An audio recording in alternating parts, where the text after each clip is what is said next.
Well, peace is expected to be the main topic of today's talks between President Trump and Israeli Prime Minister Benjamin Netanyahu. They are set to meet at 1 p.m. Eastern Time at Mar-a-Lago. Expected on the agenda, Phase 2 of the Gaza ceasefire deal, as well as lingering tensions with Iran. For more on this, we're going to bring in General Jack Keane, Fox News senior strategic analyst. General, always great to see you and pick your brain, and thank you for coming on today. Sure, delighted to be here. So Phase 1 of this deal has largely stayed intact, although at times it feels like it's on eggshells a little bit. But aid is flowing in again. The hostages have been returned, both alive and deceased, and the fighting between Hamas and Israel has been fairly limited. Where do you see this going next, and what do you think Netanyahu wants from Trump when they meet today? Yeah, well, there's a few things for sure in this discussion that are important to the Prime Minister and also to our President. And first of all, Phase 1 is not over because Hamas hasn't released the remaining deceased hostage. They know where that hostage is, even though they're pretending to look for him. And the Israelis know they know where it is. So this is Hamas delaying Phase 2 from starting because they want to rearm, which they're doing, reorganize. They're doing that, consolidating their power. They're recruiting a lot of teenagers because so many of their fighters were killed. But they're somewhere in the neighborhood of 5,000 to 7,000. They're not in a position right now to attack Israel, but they want to get into a position to do just that. And they reneged on the deal. Not only have they not returned the deceased hostages, they said they would disarm and give up governance as a part of the initial deal, the so-called 22-point deal. And they are not doing that, and they have no intention of doing that. I think what Prime Minister Netanyahu will likely tell the president is that, listen, continue with all the initiatives in Phase 2, you know, with the peace board that he's the chairman of, the committee that would take over the governance of Gaza, principally, and also the International Stabilization Force.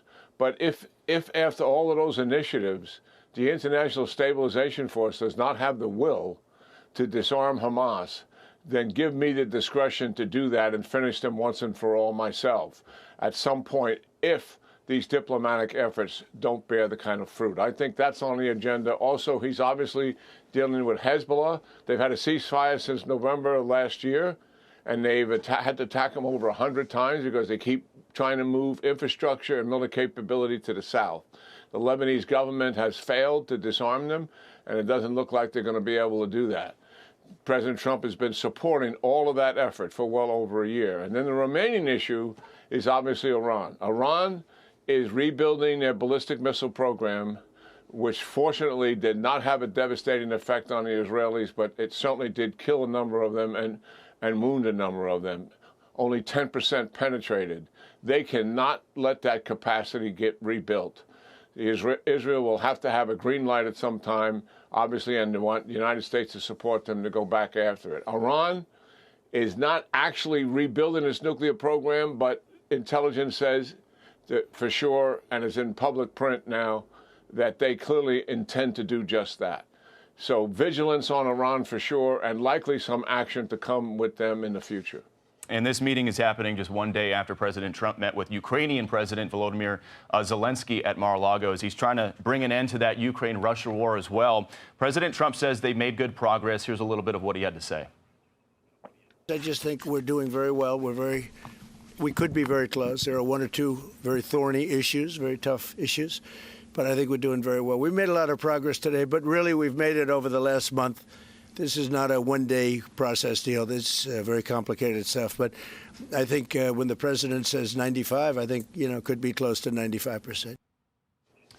General, President Trump says the thorniest issue here is obviously potential land concessions. Russia has said that Ukraine has to give up the Donbass in the east for any peace deal, while Ukraine says, why would we give up land that we've been able to defend that Russia hasn't been able to take from us militarily? If there's going to be any kind of peace deal here, do you think Ukraine is going to have to give up some land? Well, Ukrainians, well, first of all, let's give the president and his team, this has been, 5 to 6 weeks of intensive negotiations here, largely between the United States and Ukraine and the Europeans, but also with the Russians at the tail end of it. And so credit the president for his patience and also for his perseverance and sticking with this, despite the obvious obstacles here. I mean, what we have in front of us is, why does Putin want this so badly that he wants Ukraine to give it up? Well, it's a pretty simple answer. For 11 years, he's tried to take it, and he's failed miserably in doing it, and he can't take it over the next 2 to 3 years. That's just the facts. And that's why he wants the Ukrainians to give it up. The Ukrainians are willing to make a major concession here, move back its forces a certain distance. Russia moved back their forces, declare it a free economic zone or a DMZ, supervised internationally. That's a major step for Zelensky to get his forces out of the defensive belt where they're currently defending and move them back, which makes them vulnerable. And that's why he has to go to a referendum. So there's concessions being made here for sure on Ukraine's part. The second thing has to do with security guarantees. We know for a fact that Putin still wants to topple the government in Ukraine and put a stooge government in there. That is his strategic objective, and there's no indication he's given up on that. That enters the security guarantees because they have to be enduring. They have to last greater than the Trump administration, for sure. They have to be passed, I think, and approved by the Congress of the United States. Putin is likely to push back on that as well because he doesn't want ground forces in Ukraine helping to provide early warning of any attack and also the kind of air surveillance that would have to be done. So there are pitfalls here going forward. It's kind of like we're on a 10-yard line, but the last 10 yards are likely the toughest, Bill, in terms of what we're dealing with here. And Putin, he talks really positive, and we've all heard it. And he blew up the Alaska summit after talking positive.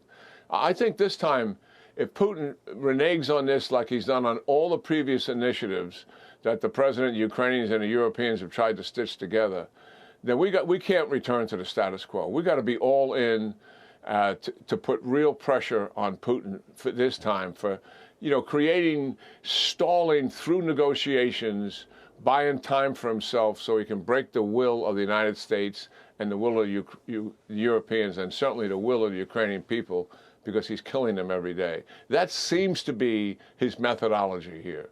And let's be all in this time as opposed to going back to the status quo, put maximum military and economic pressure on him as a result of it, if he is really the cause of this thing falling apart, which I suspect he may very well be.